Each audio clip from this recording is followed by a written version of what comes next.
Hi, Laura. Hi, Steph. Happy solstice. Happy solstice. How are you doing? I feel really great. Jupiter and Aries on my sun. Ding! Oh my gosh. Cosmic blessings abound. For anyone who's not aware, yesterday Jupiter entered Aries Mhm. and it's got a lot of pep in its step. And Laura is an Aries. So, Yes. And at 00 Aries. So when you know that these transits are coming, it's like you can prepare to do your glamour magic. You can get out there. You can, be seen. And yeah, it's a very exciting time. and you had a lot to celebrate yesterday. If you want to share, I think it's a beautiful moment how you spent your day. Thanks so much. So I had a book signing in New York City at Modern Mystic Shop, which is like a metaphysical shop. And I know the owner, Kelly, and it was just a beautiful way to kind of end this year. And I know this has been a really hard and difficult year for everybody. And just to close it on this like high note with friends and family who supported and to just celebrate life because you just never know like when you just never know, and just to be grateful for everything that you have and the people around you. And yeah, so Jupiter and Aries celebration for me was like, yeah, a blessing. Yeah, and a major milestone, celebrating a major milestone. So, Yes. um, we have got a lot to cover today. We are going to be talking about the winter solstice. Today is the winter solstice, some traditions, how to celebrate, what does this year's solstice mean, what's the vibe. But first, we must finish our journey with the royal family. Yes. So we finished the Hagen and Mary. Again. You did that last time. Oh my gosh.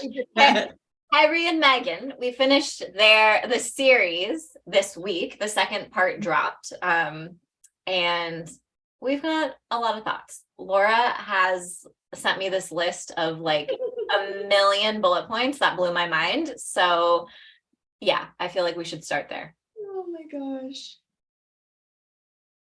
So I think the first thing that really stood out to me was Mars retrograde and how it was affecting William's chart. So it's going Mhm. through his seventh house, which when you have Mars retrograde, it's repressed frustrations, anger, conflict. And the seventh house is going to be a place in the chart that has to do with other people. Gemini, coming through in the sign of Gemini, I associate Mercury, Gemini, mercurial things with siblings a lot of the time. So Mercury can be an indicator of siblings in the chart. And I think having it go through in that sign just does kind of speak to the archetypes and what was unfolding at the time. Mhm. Yeah, I just pulled up the list that I sent you to remind myself. I think the biggest thing that we even mentioned it in the last episode was that Harry and Meghan were breaking generational cycles.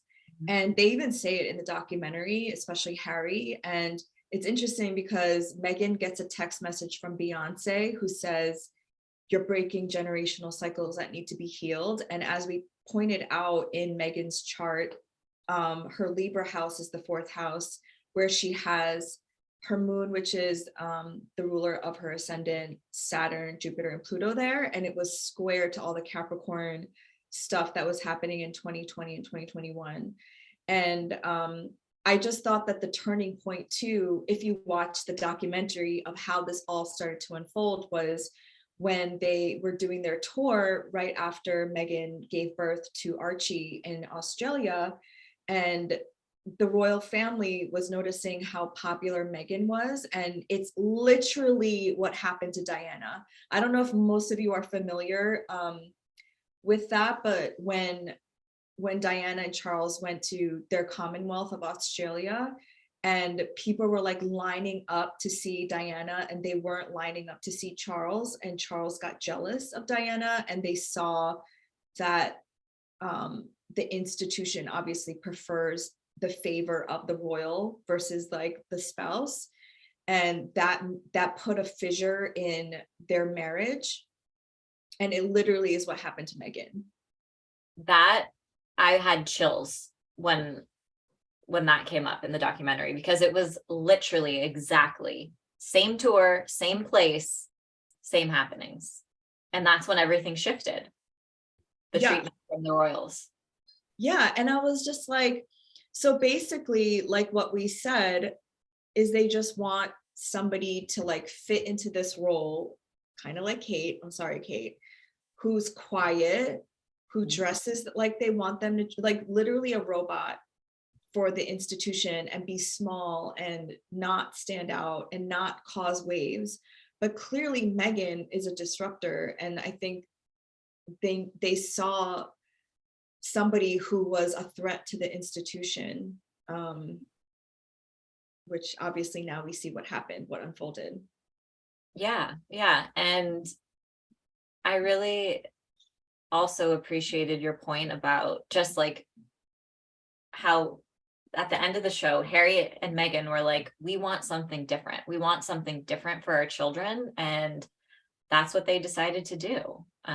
They don't, they kind of unpack Harry's trauma and what he went through as a child, being in the spotlight and with the institution. And they also, something that I wasn't even aware of that I really appreciated from the show was Harry was on his own path already. He was like trying to get out of there. Like he was, so yeah, I think it was just very informative. Mm-hmm. I enjoyed it. Yeah. And another thing that stood out for me was Meghan is a biracial woman, and she also, I was sharing with Steph that I don't know if the royal family ever had intentions of fully accepting her, because she even says in the documentary that she represents a lot of the people in the Commonwealth, because most of the countries in the Commonwealth are Black and brown people. And so when you see somebody who looks like you or comes from the same lineage in a position of power, that kind of is a threat to the Commonwealth, because again, there's like that hierarchical thing going on where they look at the queen as somebody who's a sovereign, who's like has more power, and then to see somebody who looks like you it gives you hope, and that's a threat to the Commonwealth, which, let's be honest, is really a nice word for colony. Yes And you pointed out that in 2021 Barbados removed the queen. Yes. And in the then there were protests for Will and Kate's visits, I think in the Caribbean. Yeah, in Jamaica. Mm-hmm. And Jamaica wants reparations. Yes. From the UK. Yeah. So we talked a little bit last week about Pluto and Aquarius and what that might mean for the institution and the monarchy. But that's going to be a big transit to watch next March through June. It's going to give us a preview of how that might play out. Mm-hmm. And I bet we'll see more members of the Commonwealth breaking away. Yeah. Yeah. And I don't know if you want to show either the Queen's chart or Diana's chart first, but what we mentioned last week is that Charles is part of the Pluto in Leo generation. And so when Pluto moves into Aquarius, it's opposing that generation. And I just read that Charles is formally getting crowned in May of next year. And I think we saw that. Yeah. Let me put his chart up. What season? Hold your horses. Let me put his chart up. Yes. Ooh, in May of this year, that's when we have a lunar eclipse in Scorpio. Mm-hmm. Oh yeah. Oh, on his sun, excuse me. Nonetheless, his chart ruler. Yeah. Oh, but lunar eclipse, I mean, it can be, yes, like a big seeding point and a big moment, a spotlight moment, but it usually comes with some type of loss. Yes. And eclipses were seen as malefic for royal families. I mean, that in I don't know about in this culture, the UK culture, but definitely in Korean culture, like for kings, it was seen as a malefic event because the moon is eclipsing or something is getting eclipsed, like the light, Yes, in So, Mesoamerica as well. They yeah. were feared, and it was advised to not go outside if if you can stay inside. So that will be big. Maybe we'll have to we'll unpack that chart later in next May. But Yeah. that's a good point. That's something to look into. Mhm. Should we look at the Queen? Sure. Oh, all right. Here she is. Oh, Lizzie. So something, I mean, the most standout thing about her chart to me is her chart ruler is that Saturn in Scorpio at the tippy top conjunct her midheaven. Midheaven is your reputation, the legacy you leave behind, your highest ambitions. What do you think about Saturn in Scorpio? Well, it's interesting because Harry has Saturn in Scorpio. Right. Um, On the and midheaven too, right? yes. So again, like I think Harry being the archetype of the pattern breaker, of the one that is breaking a generational cycle. Mm. I think Saturn in Scorpio is like, I don't know, because Lizzie is from a different time, right? Yeah. Like she's the Pluto in Cancer time. And Yes. she has Pluto conjunct her North Node in the 7th house. And Harry is also a Capricorn rising. So there is something to be said, because a lot of the criticism with Lizzie during her reign was that she just like didn't change anything. She like literally says in all the videos, the historical footage of her being like, I'm here to keep the institution alive and not change it at all. I feel like that's very Capricorn rising. And I feel like the Saturn in Scorpio was her chance to do that, was her chance to change, because she was a woman monarch and she reigned for a really long time. Yeah. Yeah. But she was like, we're not changing anything. And I think that was like that wasn't good, I don't think. No, well, of course not. Look at all the fixed placements in her chart. I mean, Mars, Jupiter, Moon, Neptune, Saturn, Sun. This is a fixed sign person. Fixed signs, for those who are curious, are stubborn. They maintain. What they know, they stick with. So that really, shines through. Something that made me sad about her chart was her moon in Leo in the 8th house. I felt like a deep sadness in my heart when I looked at it. I think that she, speculating, have to name, I don't know her, never met her. But as a Leo sun, I feel like, and having that be her moon, her internal self, like there must have been such a fun, playful side that she was never able to express. Or rarely. Yeah, I agree. And actually, in the documentary, Meghan says that she had, right after Meghan got married, she had a whole day with the Queen, and she said she was so funny and they had such a great time and they were making each other laugh. I do think there was a side to her that was like that, but then she had to be this stoic Capricorn rising, like serious person. And it's interesting about that, because there were paparazzi pictures of Meghan and the Queen laughing, and I remember they said in the documentary, the media was like, the Queen never laughs like this.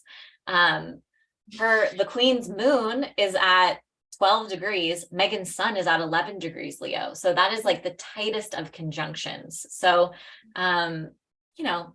despite I'm sure it was genuine laughter.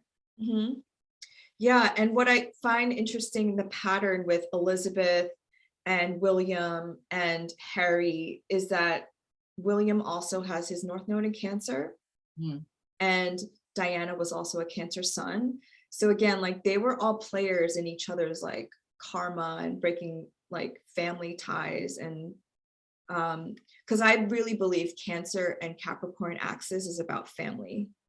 Oh yeah, and tradition and the past Traditions, and exactly. upholding it. And something that let me see if I can get to William's chart. Something that Laura and I were talking about is he was born with a sun at 0 degrees Cancer. When you have a planet at 0 degrees Cancer, especially a personal planet, that's on a world point. So that can mean that you're on the world stage in some way. Maybe you're more visible. So that pressure that he felt as the next in line, right, is more amplified. Yeah, totally. But what else about the Queen? I thought I had a basic bitch observation. Are you ready for it? Yes. So her sun is at 0 degrees Taurus, and that's a critical degree, right? So when you're at 0 degrees, you like embody that sign, right? And indulgence. What could be more indulgent than that 0 degree sun? Than being a queen. Exactly. Royalty. Yeah. Oh, I just noticed that she has synastry with Charles too, because he has a moon in Taurus, right? Yeah. Oh my gosh, 0 exactly. degrees, yeah. Wow. With his north node there. And she passed away at the solar eclipse in Scorpio, right? Or like around there in that portal. It was around there. And that makes sense because then Charles became the king with the north node in the moon there in his 10th house. Yeah.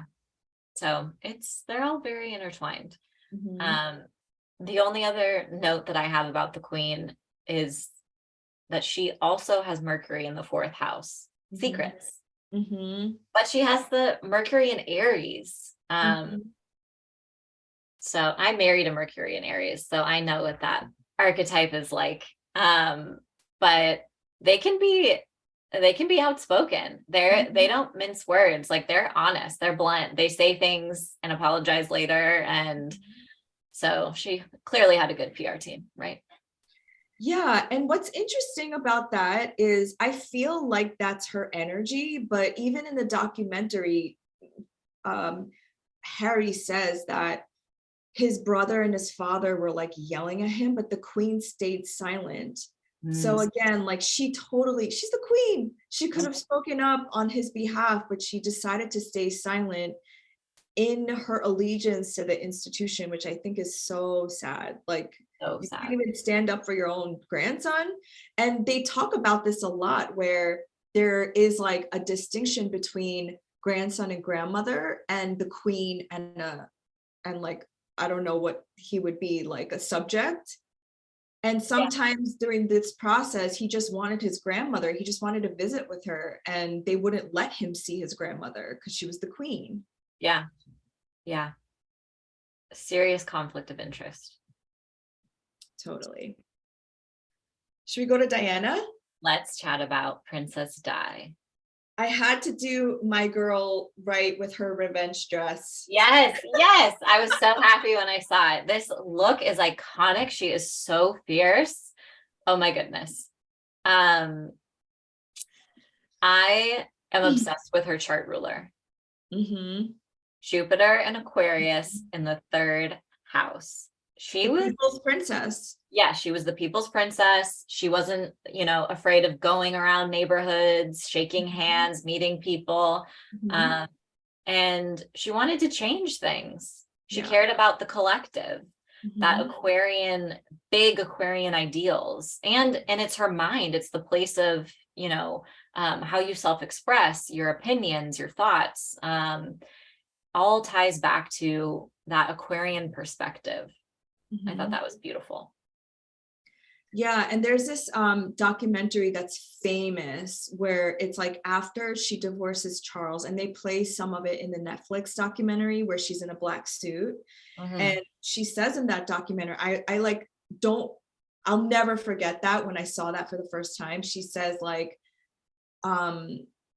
they didn't like me because I was like a powerful woman who wanted to change things. And she was seen in Africa, like in the Commonwealth, even after her divorce with Charles, like helping AIDS patients, helping like people that are kind of marginalized and like forgotten about in society. And she was very much that humanitarian, like very Moon and Jupiter in Aquarius, like just spreading her love to humanity. Yeah. Yeah. Yeah. And something else, another signature that kind of speaks to that in her chart is her midheaven is ruled by Venus. Her Venus is in Taurus in the 6th house. So she loved to be of service. She loved to help. She wanted to make a difference. That's not only is it in the 6th house, but it's coming through in a strong sign of Taurus, its domicile. So I think that also kind of shows that she's able to affect change. She's able to make a difference in the way that she really wants to. And she has those Cancer 8th house placements, just like William, the Sun in Cancer in the 8th, which I thought was interesting. That is interesting. And in terms of synastry, like her North Node is in Charles's 1st house. So, you know, you can say that they were meant to be together, I guess. Right. Her South Node being in his 7th house, you know, like what I was saying towards the end of the last episode was that Charles had this love for Camilla Parker Bowles, but he couldn't marry her because she wasn't like noble enough. And so he married Diana, who was 19 years old at the time. But he couldn't go against his family because they obviously wanted to like have him marry Diana. And I find that interesting too, because it's like Harry was the first one that married somebody because he loved her. And even with William, okay, this is speculation, but I really, I don't think he really loved her. I don't really think he married her because he like loved her, like soulmate loved her. I think he married her because like she was the right fit for the role.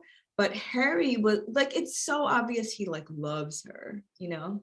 Well, and also, you know, talking about breaking generational patterns and curses, and like for Charles to not make that decision for himself to marry Camilla, and to witness his son do that, you know, that's going to be triggering for Charles, right? So like the way like resentment can come up, jealousy, anger, speculation again, but I mean, clearly it's played out on the world stage, the way that they attacked Meghan and the treatment. Something I think we didn't talk about in the last episode was just how her relationship with the paparazzi was so much different than all of the other women, like the race element. She was really targeted for that and attacked. And it was eye-opening for me to just see the headlines. I never was into the royals. I knew what was going on. I was like, oh, the media stuff, the tabloid stuff, but I had no clue how racist, harmful, hurtful, dangerous. And they really get into that. Yeah. And that's the thing, like, this is why it was such a bigger issue than just it being Meghan, because Meghan just an archetype of the representation of an institution that like enslaved a lot of people in this world, and they never apologized. Like they've never even admitted it. Yeah. And I think that's the part of the forgiveness journey, is like first admitting, because they have the British Museum in London. I don't know if you've ever been there, but it's all stolen shit. Yeah. It's like, what? And so like Meghan's just a representation of something that I think is like a wound, because it's like when you accept somebody like that, it's like, oh, then you have to also reconcile with the fact that you're literally a country that has benefited from extraction. Yes. Yeah. And colonization and all of the above. So yeah, I do feel that Pluto in Aquarius is going to shake some of that up. It's such a seismic shift. And we're entering a new paradigm. You know, there's no going back. So, and Pluto in Capricorn has, you know, we're feeling the rumblings of it, but I think Pluto in Aquarius will be definitively, we'll see how it unfolds. Yeah, I think the last thing I noticed in her chart, since she is a day chart, so Mars is her malefic of sect, and it's conjunct Pluto in her 10th house, and it's directly opposing her Chiron in the 4th house in Pisces. And like the Pluto and Mars really does lend to like this very toxic relationship with the press, and like her having to run, but like literally run sometimes. Well, and it comes through in the sign of Virgo, which is the journalist, the writer. Right. Yeah, that stood out to me too. Yeah. One last thing was that I did look at like, so she passed away when she was 36. So she was in her Jupiter perfection year, and she was going through a Jupiter return. And it's interesting because normally we think of Jupiter as being like a benefic and a planet that gives abundance, but I've actually read in some astrologers' notes that Jupiter can also signify death. Oh, Jupiter is a killer. Yeah. Oh, I never knew that. Yeah, I've been around many dead people. I've had the honor, truly. I do mean that. I work with hospice patients, and I also have had many family members pass away, and I've had the honor and privilege to be there. And you know, I look at the chart. I'm there like calculating it constantly. I'm like, is it today? Is it today? But Jupiter is always usually involved. Yeah. So I never knew that. And you know, Jupiter is her ruler.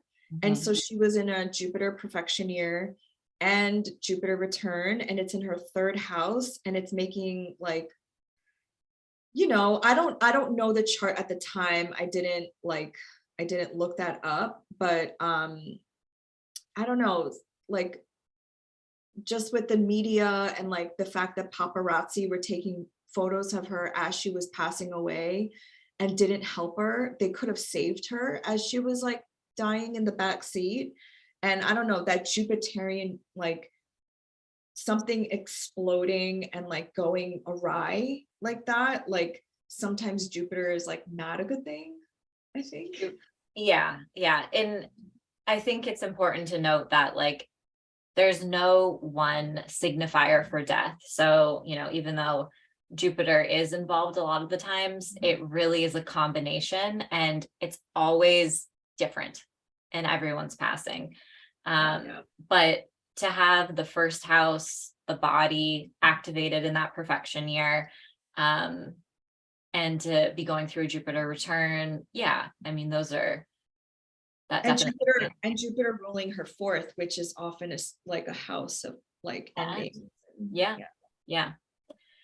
And I think that Pluto Mars that you were talking about, it also just felt like obsession from the media, right? Public obsession, to know the little details in Virgo, the little details about her life. So it just, and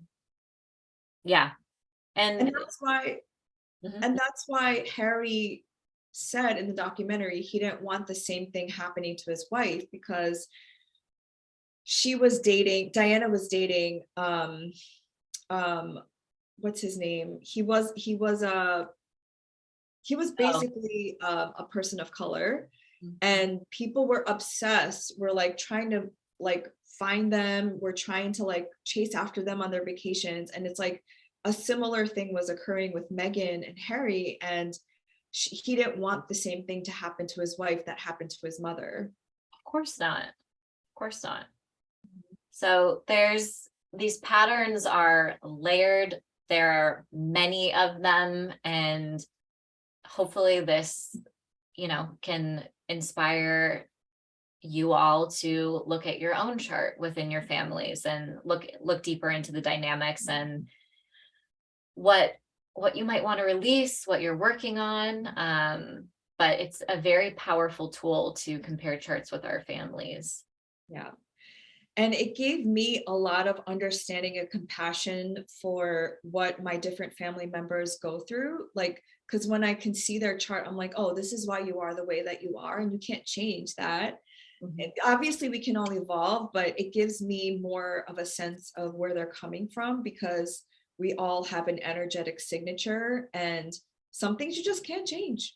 Yeah. Yeah. It gives you compassion. Mm-hmm. Yeah.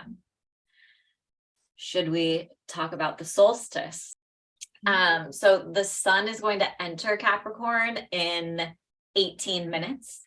And that is, it'll be at 0 degrees Capricorn, officially kicking off the solstice. For those who don't know what the solstice is, in the Northern Hemisphere, it is the shortest day of the year, the longest night.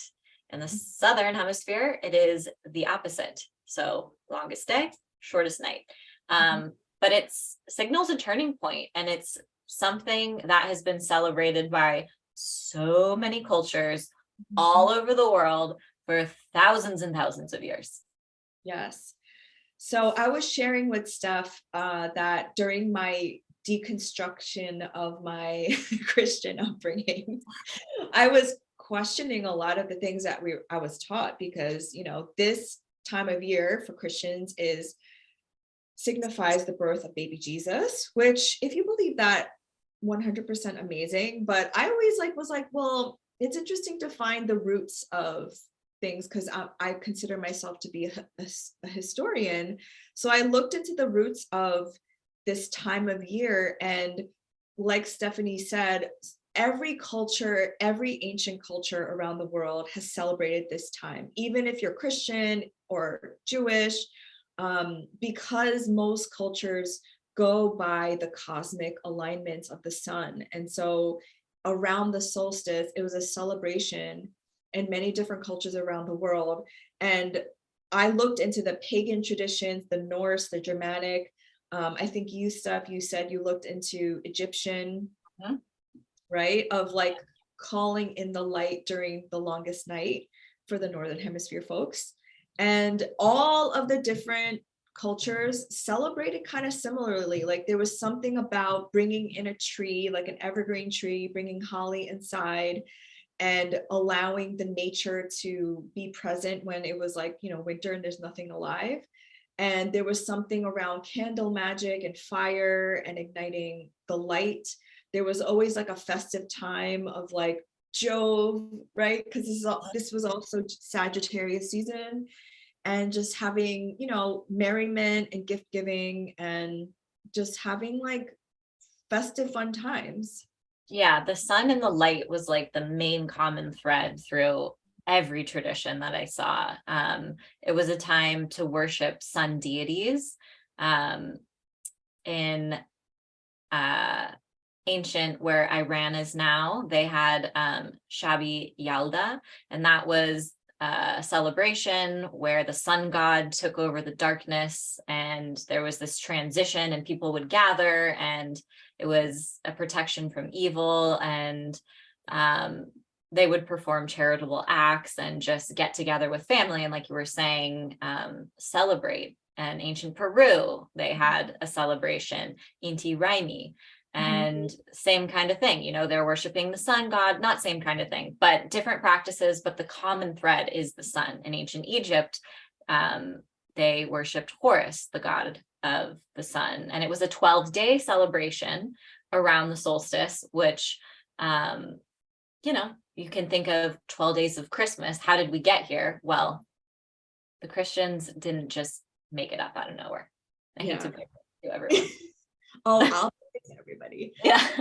But we also talked about in Roman tradition, they practiced Saturnalia, or they celebrated Saturnalia, and there's a cathedral or temple that's dedicated to Saturn in Rome. And it's interesting because the solstice marks Capricorn season, and Capricorn is ruled by Saturn. And this was a time of celebration, and how in Roman times, they said half of the population was enslaved, which I was like, what? But it makes sense. And the I guess the noble people would give offerings and switch places with the enslaved people, which I found interesting. It was like a role reversal. Yeah. And they would like give offerings to Saturn at this temple. Some darker things were like sacrificing things to Saturn. But it is interesting because like, again, like Capricorn, which is ruled by Saturn, and then we go into the long winter Aquarius, which is also ruled by Saturn. Yeah, and it's, Saturn is does require sacrifice. So I think that's like a beautiful way to get in touch with that planetary energy. And yeah, it's the rebirth of the sun. So essentially from the northern hemisphere, right, we're talking about Saturnalia and some of these other traditions were in the northern hemisphere.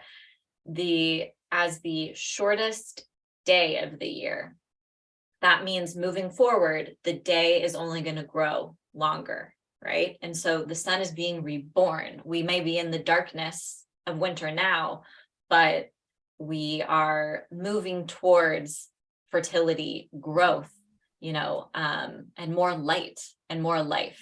So it's really this turning point. It's a liminal space, it's that balance. And something that I think is super interesting is just how it's different on the northern and southern hemisphere. And it kind of just made me think of that axiom, so is above as below. Yeah. Yeah. What are your favorite rituals to do on the solstice? Ooh, I only started really celebrating last year. I never really did anything in particular, but I think it's a great time this year in particular, we have the moon as the summer solstice, or not the summer, as the winter solstice is coming into fruition. The moon is applying to an opposition to Mars. So I like to look at what are the other planets doing that day to kind of get a flavor of like, what can I release in this new space? What can I let go of? And what do I want to grow in the next year? And I think this year in particular, with that moon in Gemini sitting across from Mars and the moon in Sagittarius opposite Mars and Gemini, it's a great time to leave old beliefs, patterns, thoughts, protect your mental world. How can you remove, even if it's like, even on social media, like limiting your screen time, limiting, muting accounts if they trigger you in some way, but just protecting your mind. Yes, I love that. One thing that I also wanted to mention, I learned from the astrologer Rick Levine. I don't know if you know him, but I watched his solstice talk like 2 years ago, and he said that actually they think that Jesus was born in September, which kind of makes sense that he would be a Virgo. But that like obviously through Catholicism and Christianity trying to like, do some things to wipe away paganism, they then co-opted with that season.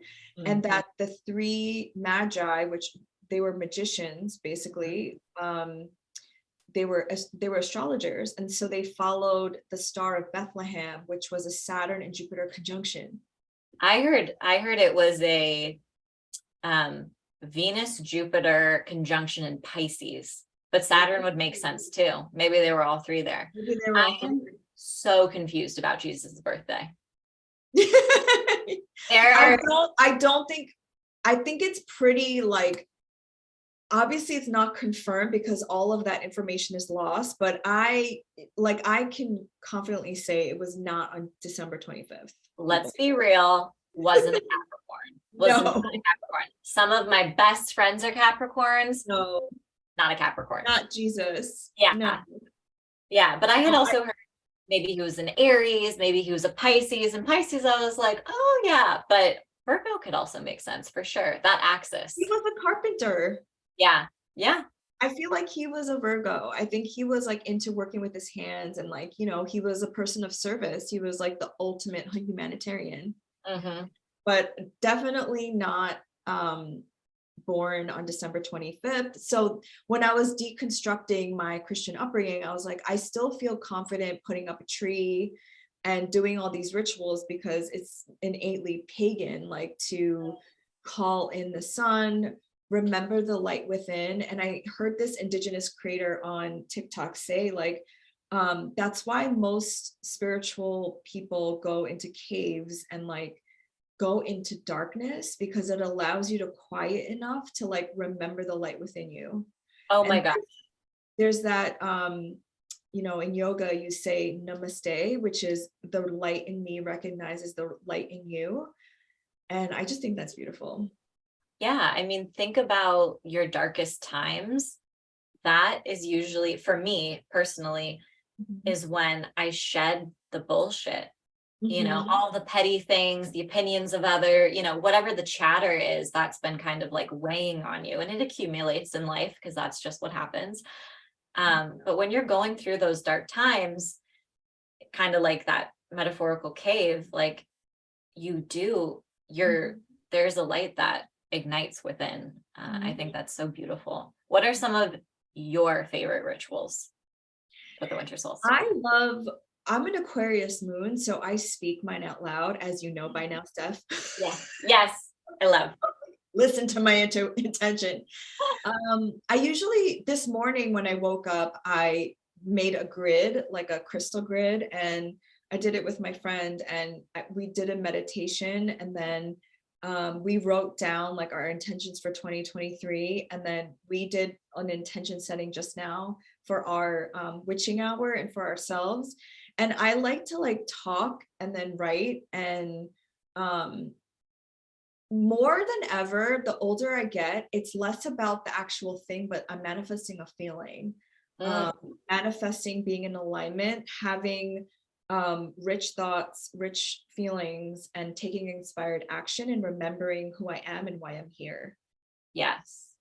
Oh my gosh. I love that. And it's not about the candles or the oils or the herbs, or, you know, anything can be magical. And like Laura said, it is the feeling. It's the feeling that matters. Embodying it now, act as if. We were talking about that earlier. And it's so important. As a Leo sun, playing pretend is my favorite magical, trick. Yes, I love that. Yeah. Should we talk about the new moon or? Yes. So Friday, we've got a new moon in Capricorn. And what makes it so special, Laura? This is the last lunation of 2022. I cannot believe we're like 10 days away from 2023. Like, what happened? Wild.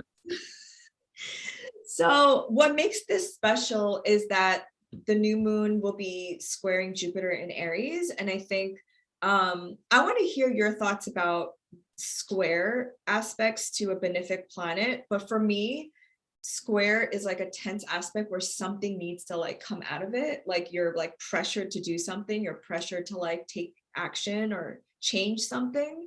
And I think like the new moon being, I think it's in 1 degree of Capricorn, which is a cardinal earth sign, and Aries being a cardinal fire sign. It's like you're ready to do something.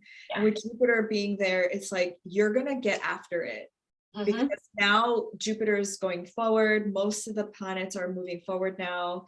Mercury is like kind of slowing down to station retrograde, but it's like, I feel like we're all ready to do something. Yes. I love a good square. I always tell my clients, I do, because you're like the only one. No, because when you Google it, it's like very gloom and doom. But without squares, if people who only have trines in their chart, a lot of the time they may not reach their full potential because their life is so cush and it's comfortable. And why would I change? And why would I do anything? When you have squares, you're more familiar with life being uncomfortable. And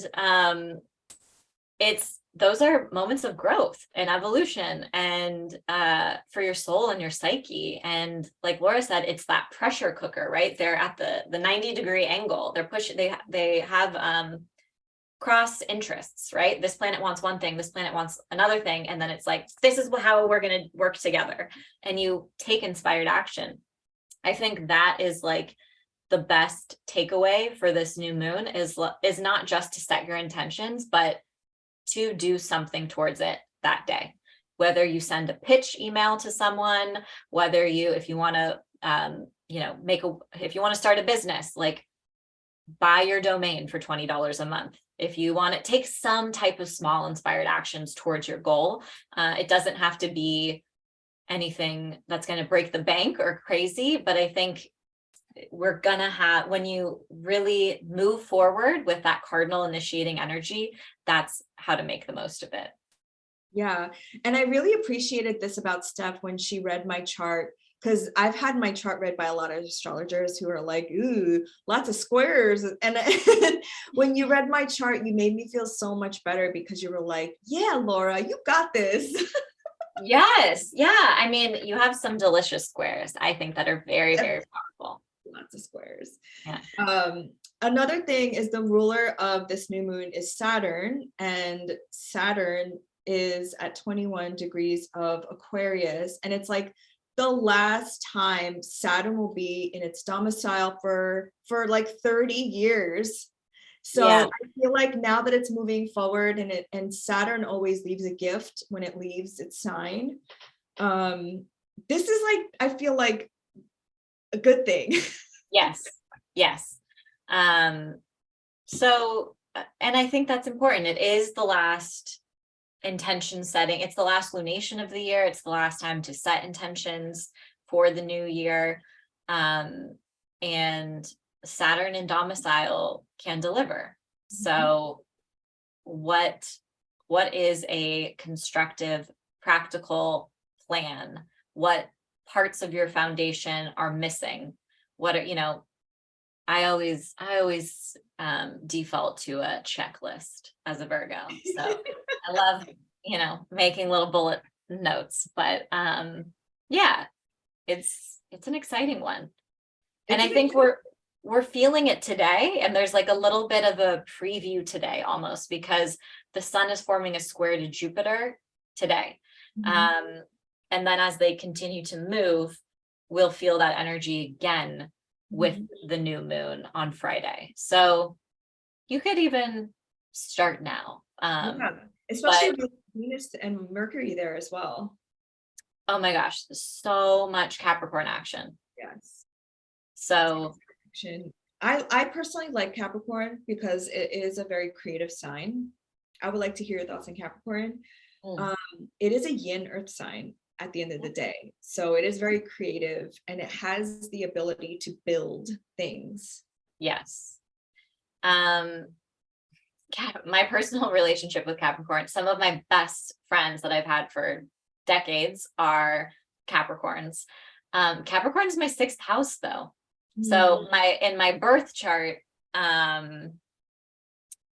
usually Capricorn season comes with some difficulties for me, but that's no shade on the archetype, that's completely different. But I love Capricorn energy too. I think it's that boss bitch energy, but it is there is a compassionate side there. There's a guard, right? Like it's ruled by Saturn. So when they let down their walls, I think they're some of the sweetest people, and they're really funny. I think their humor is like, I associate dry humor with Capricorns. Yes. I find Capricorns to be very reliable, in like a very like when you ask them to do something, they'll definitely do it. They'll like definitely show up. I also have a lot of Capricorn friends, and it's square to my sun, so I feel like we have that like attractiveness going on. Yes. I'm just thinking of like Alec Baldwin and his wife. Alec Baldwin is an Aries and his wife is a Capricorn, and like I feel like they work well together somehow. Cardinal sign. So since this is the last show before 2023, what are you most excited about for 2023? Oh my gosh. Okay, so our next show, we are going to be diving into the astrology of 2023, and it is once in a lifetime shit. So you're not going to want to miss it. I am most excited for Jupiter entering Taurus because it's going to be in my 10th house. And I can't wait for what kind of blessings may come my way. And I'm like optimistic, overly optimistic about this. It's totally my Leo stellium, but I'm so curious about Pluto entering Aquarius because it's going to enter my 7th house and it's going to be really close to my descendant. So my Leo optimism is like blinding me for sure. But I'm curious about that. I'm like, I don't know. That's never happened in my life. It's never going to happen again. Yeah. What about you? I'm actually very curious about Pluto in Aquarius because it's going to be conjunct my part of fortune, and anything that has like the Saturn Jupiter conjunction in Aquarius too. Like I feel like if you look back to that in 2020, that also gave you clues because it's a very like sensitive point. I'm very curious about that because I feel like that's going to give us a little hint as to what the 20-year transit will be. So I'm just going to like pay attention. And then I'm a little nervous about Saturn moving into Pisces, as like you meant, like I think we talked about that a little bit. It's like a little, Saturn moving into my 4th house. I don't know. It seems like a Debbie Downer on all the other fun stuff that's going to happen. Yeah. I would say that is my low of the year as well. Saturn and Pisces. And yeah, we'll definitely unpack that more. It also feels so elusive. I've been like reading about it and I still feel like I can't grasp it. I'm like, what does this actually mean? What is it gonna, I don't remember what it was like last time Saturn was in Pisces. So I'll be curious to. Yeah, which was what, 30 years ago? So I was like 10. It was 96. Yeah, 94 to 96 was the last time it was there. So yeah, so we'll see, but that's all happening in March. So I feel like March is a huge energetic change, and like a lot of like I think we've been talking about this since August. Like we're going to be different people by March. yes. So by the time you watch this in March, we might have already been famous. Yeah. So yeah, we'll sign anything you want. I love, a good autograph moment. So it's fine. And I am kind of excited for the nodes to shift out of Taurus and Scorpio. OMG, the node shift on July 17th, and my goodness, it could not come sooner. So we will definitely talk about that. Having nodes in the fixed signs, especially on the axis of life, Taurus, death, Scorpio, has been really extreme, especially for all the fixed sign placements out there. So I think that will be an interesting shift. And hopefully some relief, just because we have had the outer planets also in fixed signs. So Uranus and Saturn have been, hanging out and activating and mingling with the nodes, and like, that has been just like exhausting. Right. And I think Saturn in Aquarius was like super strong. Yes. It was super strong. And I'm glad that it's moving out of there, but then I'm like, then it's going to be in Pisces. But I feel like, I think it's going to be way better next year. Everything moving out of the fixed signs. Yeah. So stay tuned. We've got an exciting show for you the first week of the year. And we thank you so much for all of your continued support as we blast off into the television world. Yeah, and I just want to say thank you, Stephanie. This was so much fun so far, and I know that like there's so much more to come for our next shows. Yes, I adore you. I love this. Thank you. Thank you. Bye. Bye, everyone.